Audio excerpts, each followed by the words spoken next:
Al guidatore del cavallo vincitore viene consegnato un trofeo offerto dal Club Gentleman Emilia Romagna.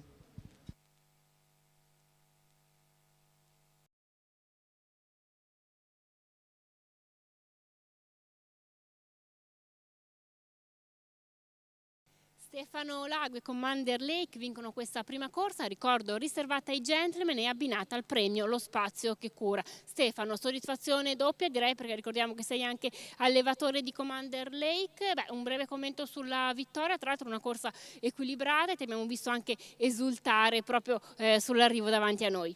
Sì, il cavallo era a posto anche dalla scorsa corsa precedente, che sfortunatamente eravamo rimasti di fuori. Aveva ottenuto un buon tempo arrivando quarto in 15,7. Oggi, sfruttando la posizione di corda, ho detto dai, ci proviamo, è andata come ho detto, perché la partitrice col numero 2 era letta. Ho detto prendo la sua schiena, il chilometro sposto e vado dove vado. È andata bene, dai, abbiamo vinto.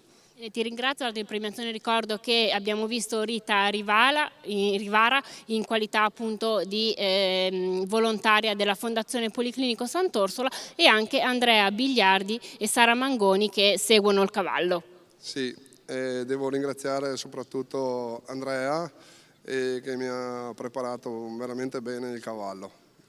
Bene, ringrazio ancora Stefano Lago, complimenti ovviamente per questa vittoria ottenuta, come dicevo, con Commander Lake. Dalla pista però è tutto, la linea può tornare alla regia.